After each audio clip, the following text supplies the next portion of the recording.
Hi, everyone. Thank you so much for tuning in again, for joining us. This is the very first episode. You saw us the last time when we did our introduction, and today we are doing the first episode with an amazing guest.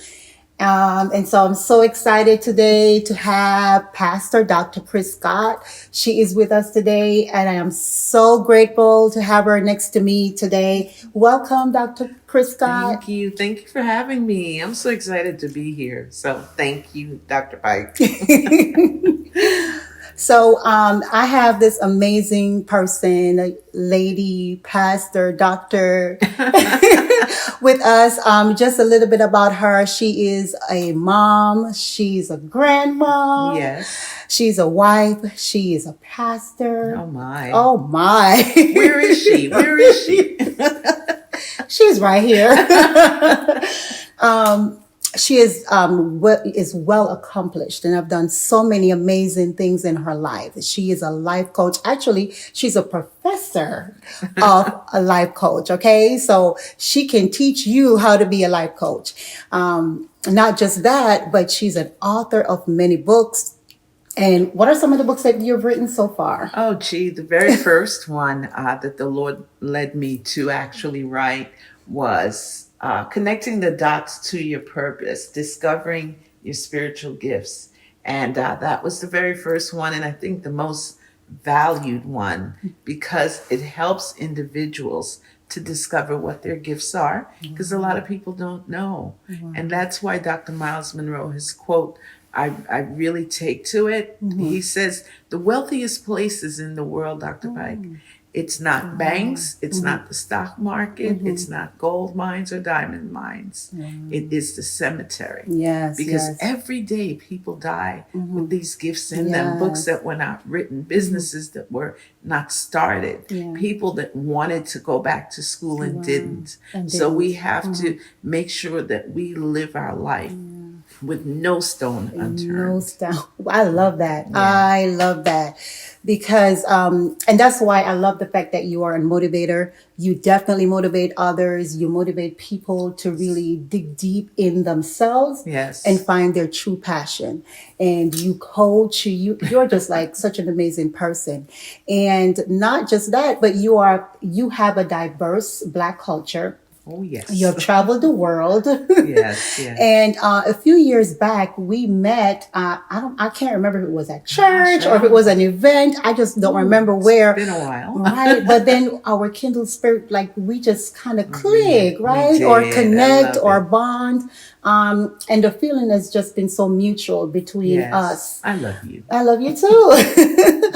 And so over the years, we've been able to connect, have conversations, spend time together. Yes. And I've just gotten to know you, and you've gotten to know me over the years. And so I've been really fascinated by your experiences. Oh, wow. Especially being especially being in global missions. Yes.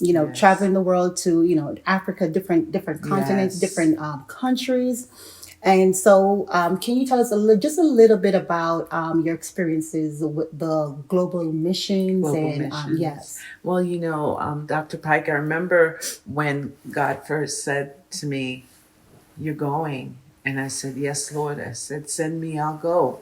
And that song, "Send Me, I'll Go," William McDowell played and played and played in church until my mentor, Dr. Patricia Bailey, came to the church. And she said, "Baby, you ready to go?" I was like, "Go where?"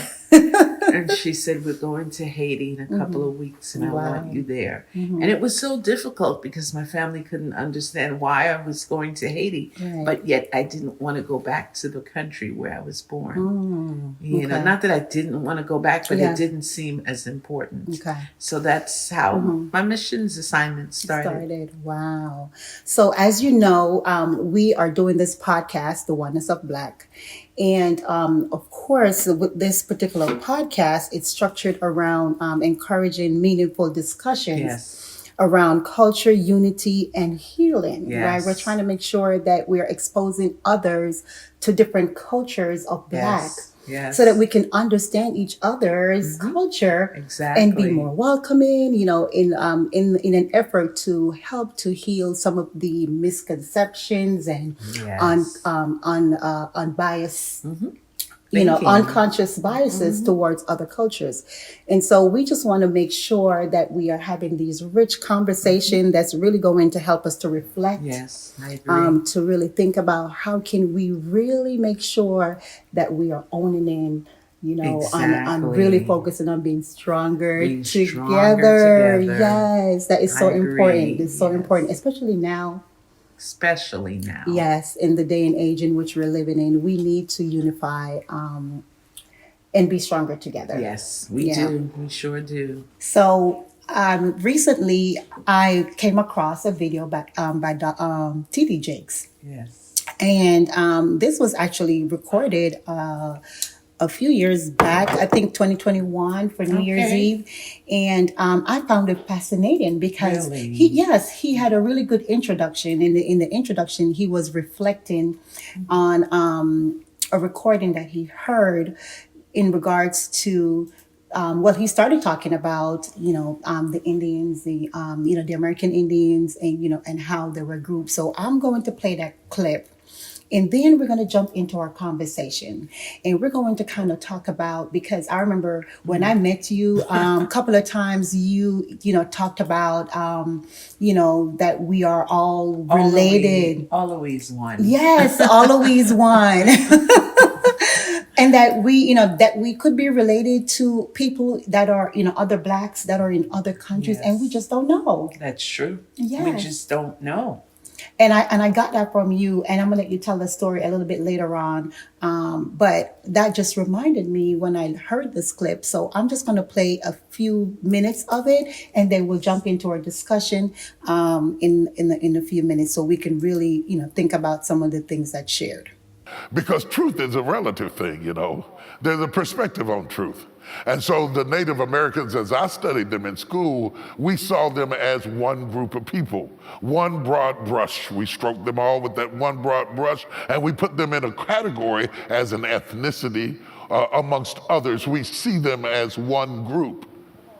But it's far more complex as they begin to talk about how they see themselves. Because let me tell you, it's not so important how other people see you. What really matters is how you see yourself. They see themselves as a collection of nations, i.e., they call the Sioux Nation or the Blackfoot Nation. They have different nations. They do not see them as one category. But in this country, we have a tendency to describe people by colors, thereby relegate them to groups, see them as monolithic, give them a corporate name. They lose their individual identity, and they fall into the abyss of how other people see them. Isn't that true for us too? That is so true. Yes. And for years, and this is one of the things that really was mind-boggling to me initially. When I, had to complete an application or, anything like that, it just asks, black, right? That's true. And it doesn't even ask, it doesn't break it down or anything like that. So of course, the only thing you could pick is, Yes. African American or black. And so yes, that right there. Yes, yes, that is definitely a big thing, especially when we were creating the updated U.S. Census. I remember the hardships of having to figure out, okay, I'm going to put black, I'm going to put African American, because Yeah. they've There's lumped nothing us else to into choose. one. Lump us into one. And this part right here. That is not just true now. That was true over 400 and some years ago when my ancestors came to this country. It was also true then. They did not get on the boat as one people. They got on the boat as many different people. And in the process of getting on the boat, they were on the boat with people who were the same color but were not the same kind. They didn't speak the same language. They didn't have the same traditions. They didn't eat the same foods. They didn't have the same religion, but they were forced together, darkies placed in the bottom of a ship, sold like commodity items, and all of a sudden they had an enemy above them in the slave masters, but they were also surrounded by enemies with them because they saw themselves as tribes not one group of people. Isn't that something? That really is. And, like initially, and I know for a lot of Blacks, right, we just think of, if everyone probably think that, oh, you're from Africa or, and I don't think people really think about the fact that there were different tribes. Different tribes that didn't even get along with one another or didn't speak the same language. And they had different cultural experiences that they were going through. So that to me, I was just like, whoa. Yeah, the slave masters saw us all as one, just as skin color. Yeah. And not the fact that we all had our own identity as a tribe. Right. Wow. So, with that in mind, I thought that we could start up our discussion. Because like I said before, you have traveled the world, you have many experiences, and you're also from, another country. Well, you were born in another country. So talk about that for us. Start us off with your childhood experience, because I know you have some interesting experiences. But start us off with that, where you're born and your experience when you, migrated to the United States. Yes. So I was born on the island of Trinidad and sister island Tobago. Okay. We're not supposed to say it separately. So Trinidad and Tobago. Yes. And my parents decided to migrate to the United States when I was 5. Oh, wow. So I spent the first 5 years of my life in Trinidad, which is much different from saying if I went to school there as a teenager, things would have probably been different. I probably would have still had my accent, all of that. Right. But it comes out. It comes out sometimes. But we migrated to New York City, Queens. And I could remember being in school for the first time. I think it might have been first or second grade. But the teacher, just her cultural insensitivity by asking me, having me come up to the front of the classroom and to point out what country I was from. Wow. And was this the first day? The very first day? This was the very first day. Wow, okay. So here, this little girl going up to the map and pointing it out. She's trying to explain to me how to do it. And I say, I'm from right here. I'm from Trinidad. And the entire class just bursted out into laughter. She said she's from Sugarland. The accent. They were laughing at the accent. Okay. Thank God I was a strong child. I did not cry. I was just I didn't understand. It wasn't like I was at an age where I could comprehend why they're laughing. Right. It was new to me. So that was my initial experience. Wow. And the majority of these children were African Americans and Hispanics growing up in Corona, Queens. Right. And so it was a shocker, Right. interesting, and it's something that I'll never forget. Wow. Did you communicate that to your parents? Did you say, Mom, my experience was, and how did she, kind of help you with handling that? I didn't because coming from Trinidad, I came from very strict parents, as you would know that we mostly do. So I was not able to communicate that because then I think it was children should be seen and not heard. Right. So you were in school, whatever happened, happened. You had to deal with it, so it wasn't. Just keep it moving. Yeah. I don't even know if they asked me how my first day was. Right. Hey. Yeah. So as you, assimilate, right? And got to day 1, day 2, 1 year, 2 years, how did you transition, as far as your experiences, how you dealt with, the growth of, just trying to fit in? How did you handle that? Or how did that work for you? For a long time, I was embarrassed. So for a long time, I tried to speak like the African American children. Right. And what it was doing to me is allowing me to lose my identity. I was embarrassed for my parents to come to the school because they would hear their accent. Yeah. So I went through a lot of that. And even throughout throughout middle school and high school, I dealt with a lot of, she came off a banana boat when they found out that I was from the Caribbean. Right. So the culture was not actually embraced welcoming, until yeah. I went to college. And I remember a Caucasian young man standing behind me, and he was singing one of Bob Marley's songs. And I had to turn around. I was shocked, and to find that another culture embraced our culture as Caribbeans so much more. So yeah. yeah. That's interesting, and I, and I've experienced many of those, and I feel like it's because we may not understand each other's differences.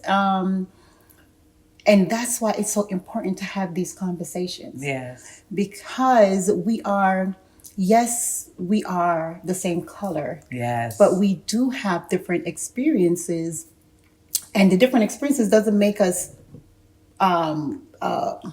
worse or or better than or anything like that. It's just that we had no choice in the matter. Exactly. Like we didn't have a choice to say, well, I would rather be born in America, right? Right. I forgot who I heard said this before, but I heard this somewhere before over the years. That someone said, we don't really have a choice. I think this was in regards to who is our parent, right? We don't really have a choice, because if we had a say in who would want to be our parents, this person was like, we probably would have asked for Oprah Winfrey. Hello, let me be born in wealth. Exactly. Someone that's popular and things are just going and flowing and no problems. Yes. But that's not reality. That's not reality. It's not reality. That is definitely not something that we could choose. That's right. That wasn't God's plans for us. Yeah. So we didn't have the choice to say, well, I would rather, Lord, be born in America, where I wouldn't have to deal with the transition and all of that. So I think the understanding of just understanding that it doesn't make us like worse or better or anything like that. We're all Black, and when we come together, we can be stronger together. And you know what, though, that I think about the story I just shared with you about the young Caucasian man singing the song. I think the song was, we'll be together with a roof right over our heads. We'll share the shelter. And that allowed me to embrace my culture. Oh. It took another culture who appreciates, although, I wasn't Jamaican born, but he appreciated the Caribbean. And I fell in love with my culture all over again. But they kind of group us all as Jamaicans. They do. So I was walking, I went somewhere the other day, and I was walking by, and about 4 people were standing there having a conversation. And he said to the young lady, where you from? She said, St. Thomas. He said, oh, that's Trinidad. And I had to get all up in their Kool-Aid. And I said, excuse me? Right. I said, Trinidad is nowhere near St. Thomas. And then his friend laughed and said, you better go back and study geography. I said, yeah, I would recommend that too. But what about that time when someone thought that when you said something about, oh, I'm from Trinidad, and what did he say to you? Who was it? Someone, you were telling me the story, and you said that someone said to oh, you, yes. And he said to me, what part of Jamaica is that? And I said, that's not part of Jamaica. So this is all these misconceptions, and they think if you're from the islands, you're Jamaican. Everybody's Jamaican, and they don't realize that even our food is different. Yeah, food is different. I have a little bit of background with my family history and heritage. 2 sisters, they were twins. They were taken from Ghana, the shores of Ghana, and taken on the ship to the Caribbean because the triangle trade, slave trade, they would sometimes go to the Caribbean, get sugar cane to make rum, go to the United States, drop off the slaves, sell, do what they have to do, and then go back to Africa and trade rum sometimes for slaves, right? So my ancestors, the two of them being twins, were taken on ships they were taken to St. Vincent and Grenada. So they were split, Oh, the right? twins were The split. twins were split. Oh, So that's man. how I ended up with heritage from, Both. right, St. Vincent and then Grenada. And a lot of them moved to Trinidad. So we have just been all kind of messed up. All over, right? All over. So, as you know, the Black culture is vast, right? And so we have many different histories, like you shared some. And I also talked about the last time in my intro, I talked about, my time in New York, growing up in the Bronx, as a teenager. And so those were different cultural experiences for me Yes. as well. And so even though I am not, a born Black American, I experienced those Yes. things. So what was that like for you experiencing the American Black culture? Yes, You know, yes. and how did you feel embracing that part, of your life? Yes. So embracing that part of my life, I grew up in the rap era. When rap was born in the Bronx, Right. Africa Bambaataa and all those guys. I grew up in that. So that was part of my, I don't want to say introduction because I was introduced a long time ago, but I embraced the rap music, the rap culture, and my parents were not very fond of that. And of course, there were a lot of biases because of it, but then learning that rap started with a lot of Jamaican culture. And I was able to embrace it even that much more to know that certain people that started rap had that Jamaican culture.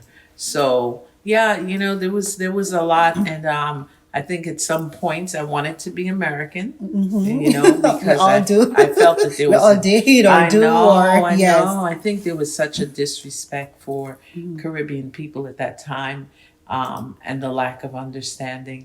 I think the Fugees made it okay to be Haitian, Got you. just different things like that. Yeah.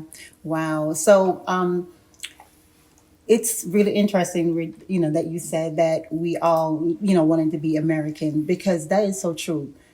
Because we live here, right? And so we embrace the fact that, and then, of course, being citizens of this country, we embrace this country. We love this country. Yes, we do. But at the same time, we also embrace our cultural backgrounds, Yes. because we have both experiences. Exactly. And I think that's the rich thing about it, because one of my friends, she mentioned to me, she's like, sometimes I'm so jealous, she's born Black American. She said, sometimes I'm so jealous of you and your, and you, because you have these different multi diverse experiences Yes. of Black cultures. Yes.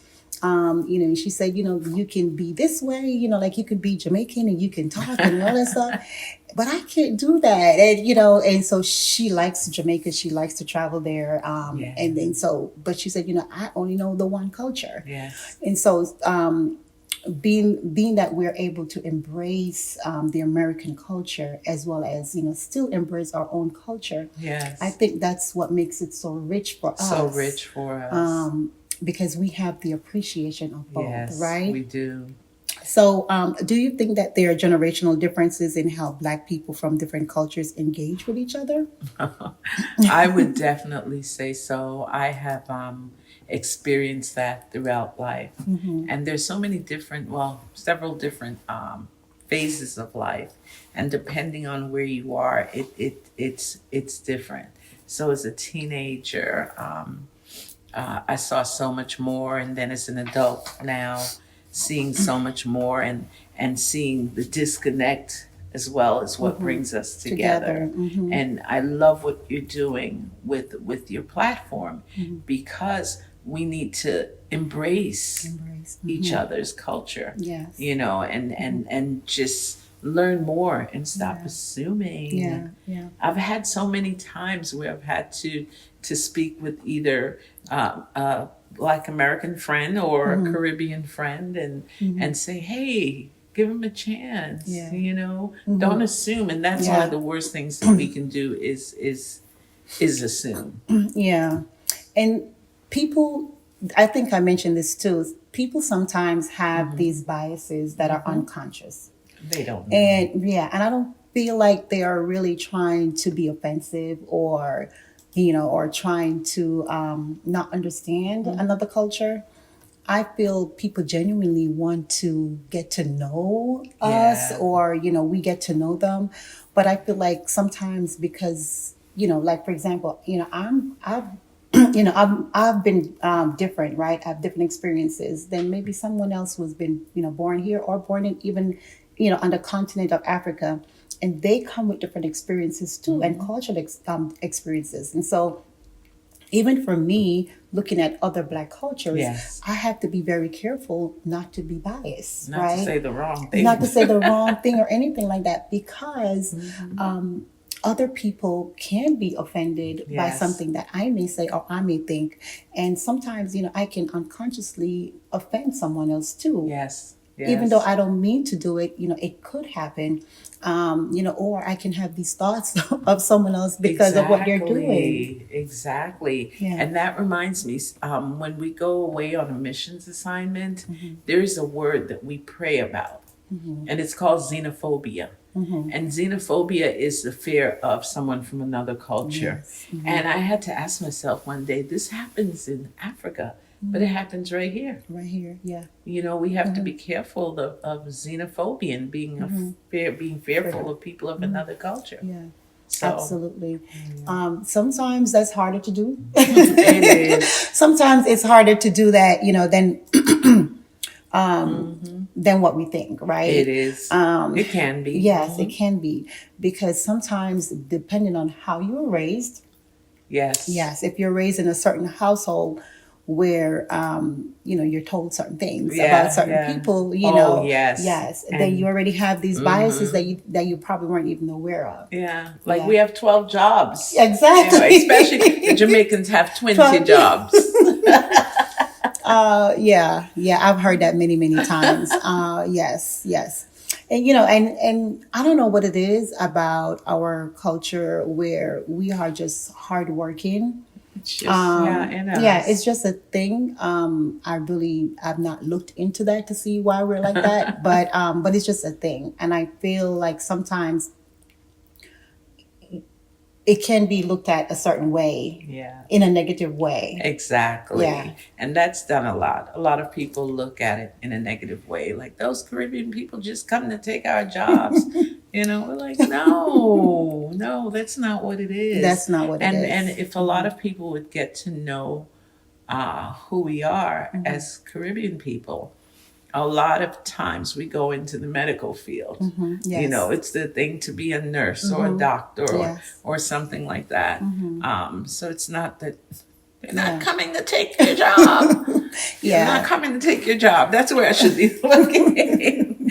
So that's so important for people to understand. It's more, contributing. Exactly. Right? Contributing, blending. And if you notice, like the majority of Caribbeans, right, we kind of, assimilate and blend into the Black American culture. We love the Black American culture. That's just like, our thing. Of course, we live here, we're American citizens. So, it's just like a natural thing for us to gel with Black American culture. So, if I can add to that, on the other end, supporting our African American brothers and sisters, they like our culture. They love the Caribbean culture. I met several people when I've gone to Jamaica that have moved there, and they're American born. Yeah. So if we can just respect each other's culture. And like me, although I was born in Trinidad, I tell people I'm more American than anything. Yeah.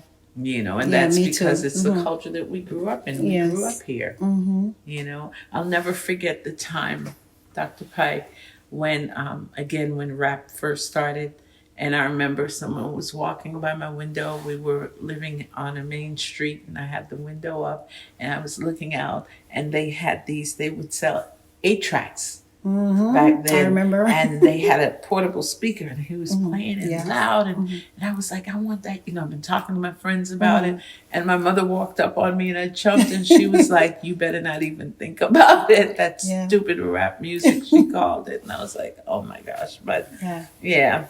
Even the music, and of course we have differences in music, right? Yeah. But I know a lot of and food.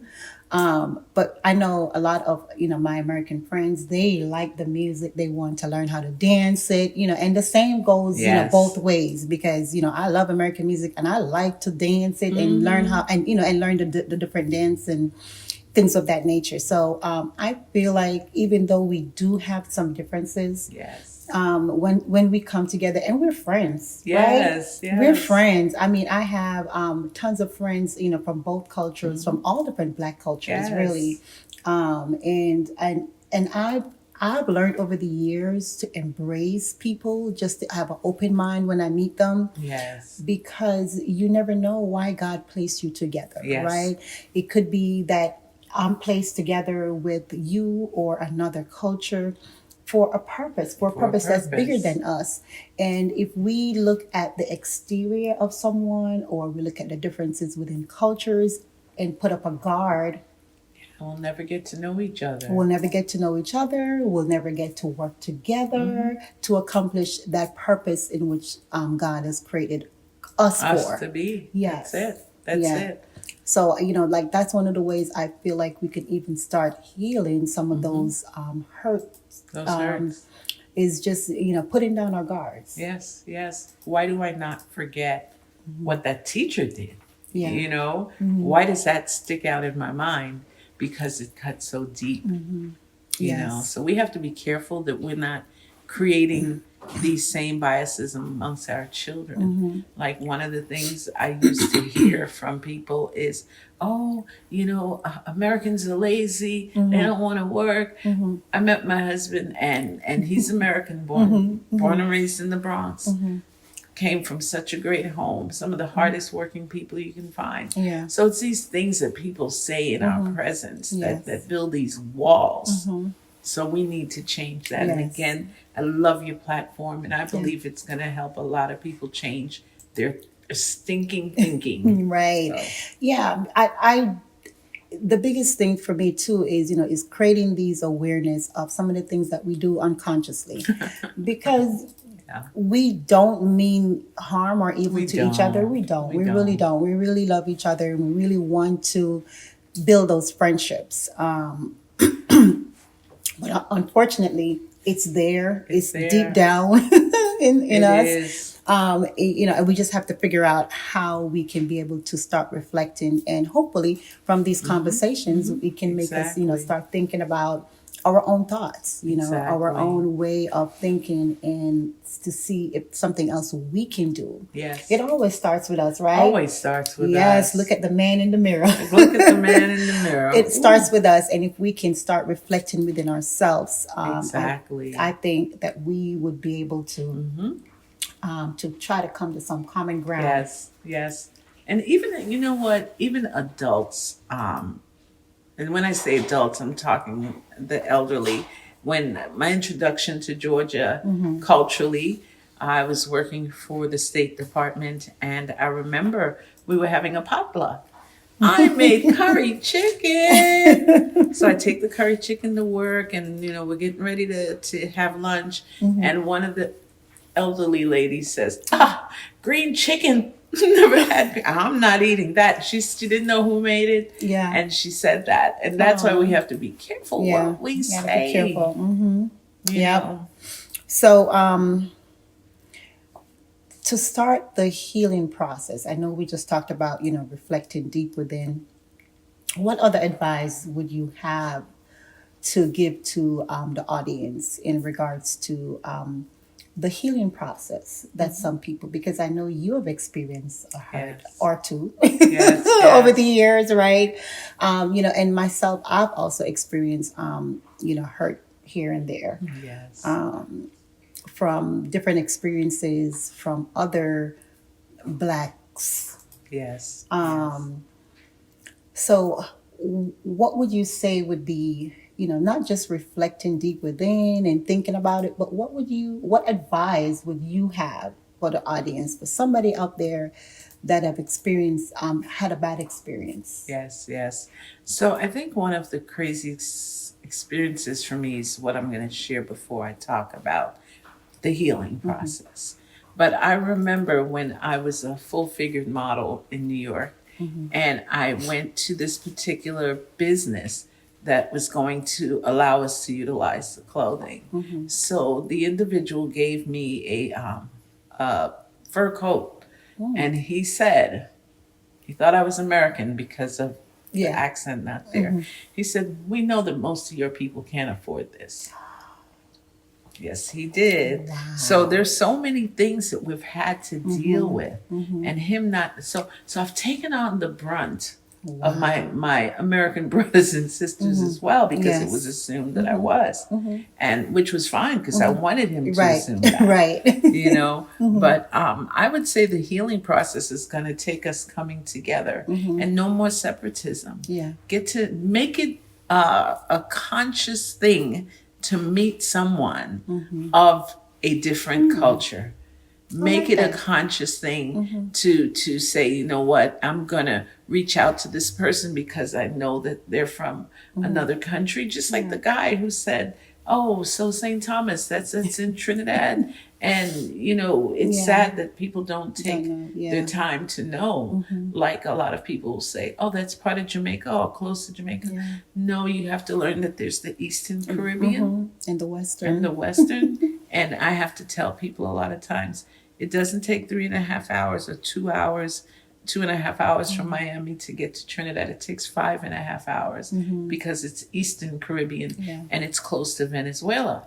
Right. So get to know. People need to get to study that, study our culture, study your own culture and embrace others. Like you shared it. We talked about earlier, I didn't give you the name, but they're called the Americans. And that was 3,000 people. And this has happened throughout the Caribbean. 3,000 people that when slavery was abolished, they decided to go to Trinidad. And they were Americans. They didn't come from the Caribbean. But today their ancestors are still there. And a lot of them, they're settled in a particular area. Same thing happened with after Toussaint Louverture and all that took place there. Several people decided to go to the Caribbean, Jamaica, all over. So get to know somebody that's different from you. I like that challenge. Yeah. I mean, for me, I already have friends, that are of different, cultural experiences. So yes, I like that challenge. Maybe I need to find others. Yes, because others. maybe from Africa, or somewhere like that I don't think I have some of the other cultures, but I do have. I have a mixture. Yes, that's good. Yeah, I have a mixture. I tend to be open-minded. Yes. And embrace different cultures because you just never know. Yes, how God is going to move. Like you just never know. I could be the one that's going to be the blessing, or they could be the person that's going to be the person, be the blessing. We just never know. So it's always good to be that person, that good person, that open-minded person to embrace each other. Yes, and try different foods from the different places. Like I don't think that's an issue for people. I think people love the different food. Like in Trinidad, and the thing is, I can't really say in Trinidad. I should say in my culture, but we didn't have ackee. And I love ackee, as you know. I found that out recently. I didn't know before, but I found out. Oh my goodness. So embrace other people's food. Go to a Caribbean restaurant and try something, Try something different. Or go to an American restaurant and try some soul food. Yeah, that's so funny that you said that because we were having a conversation with the group of friends that I have that are from different cultural places. experiences, and one of the young ladies, she said we were talking about trying different food. Yes. And so one of them said something about an Indian dish or something, and or if they ever been to the Indian store to shop for food or something. And the other one was like, no, I won't even go into their store. And so the one that's have Indian descent, she was like, what do you mean? Oh my gosh. And so we had to be like, oh my gosh, okay, calm down. Like she didn't know you had Indian descent. But yes, for some people, they have that guard up where I won't even go in the store, or or I won't even try the food. I'm open to trying most food, not all. Yeah, Wow. most. Wow. Yeah, but I like Indian food. Yes. Yeah, I do. It's a lot of curry.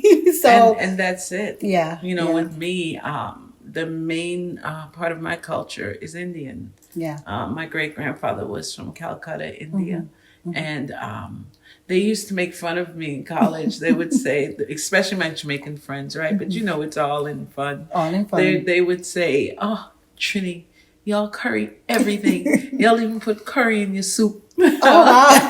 No, we don't. They had jokes. But we would laugh it off, and we didn't take it personal. Yeah. But I think one of the things that we're striving towards is unity, right? Unity. Yes, unity. That's it. That is the main goal of these discussions. And I do have, other guests coming as well Yes. from other, Black cultures. African American guests. And because it's important to hear each other out, Yes. right? It's important to hear other cultural experiences. I can't wait to have some of my African American friends on to talk about their experiences with us. It's big because you know how they always say it's always two sides or three sides to a story. So definitely looking forward to hearing other experiences, other Black experiences. So as we get to wrapping it up, before we even wrap it up today, any final thoughts or words of wisdom for our listeners in regards to how to continue to build the unity, among our Blackness, amongst our Black cultures? It's such a rich Black culture. Yes. Oh my It's such goodness. a rich culture. Such a rich cultures, culture. right?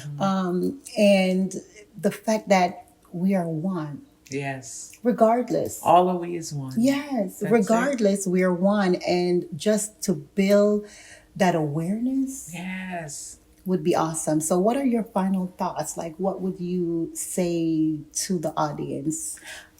Yes. I would say forget everything that you've been taught negatively about other people of African descent, and start from scratch and be open-minded, because as Dr. Pike stated, I'm glad that she's going to have our African-American counterpart on to be able to talk about that, because I know for a fact in speaking to some of them, they had certain things they would say about Caribbean people, like Caribbean people feel they're better than us, and different things like that. And I think if we get to talk through it, and again, get to know someone of Caribbean descent. And if you are of Caribbean descent, get to know someone of American descent.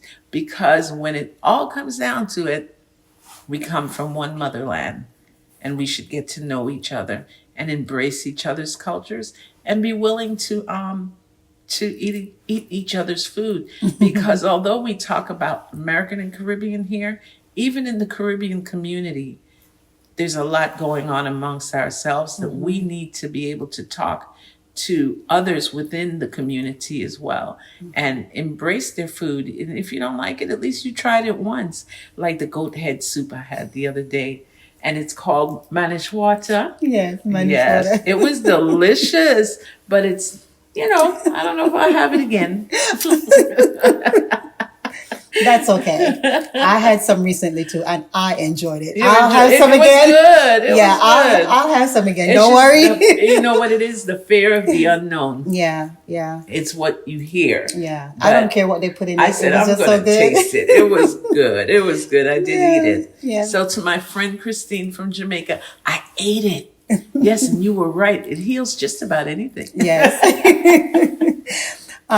Thank you so much for coming on, sharing your experiences, just sharing words of wisdom and how we can start the healing process and reflecting and looking back, Yeah. letting go, trying something different. go. You challenged us. Yes. You like try something new, get to know somebody else from another Exactly. culture.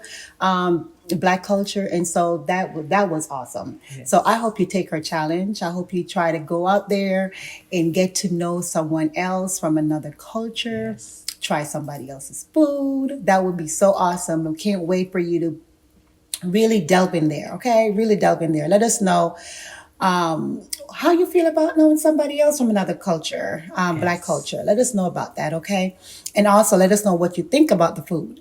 And if you do try some Managed water. managed water, let me know what you think about it, okay? How can people reach you or get in touch with you if they would like to just kind of follow Yes. you or? They can go to my website at chrisscott.net. chrisscott.net. Okay. Awesome. Thank you so You're much. welcome. It's always a pleasure sitting with you, Oh. talking with you. You are just a bundle of joy to be around. You just always have this wisdom and motivating. You're such an inspiration to me. Thank you. And I always love sitting with you and talking with you. So thank you again. Thank you for I love having me. you. I love you. Mwah.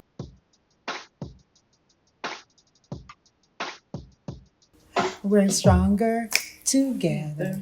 We're stronger together.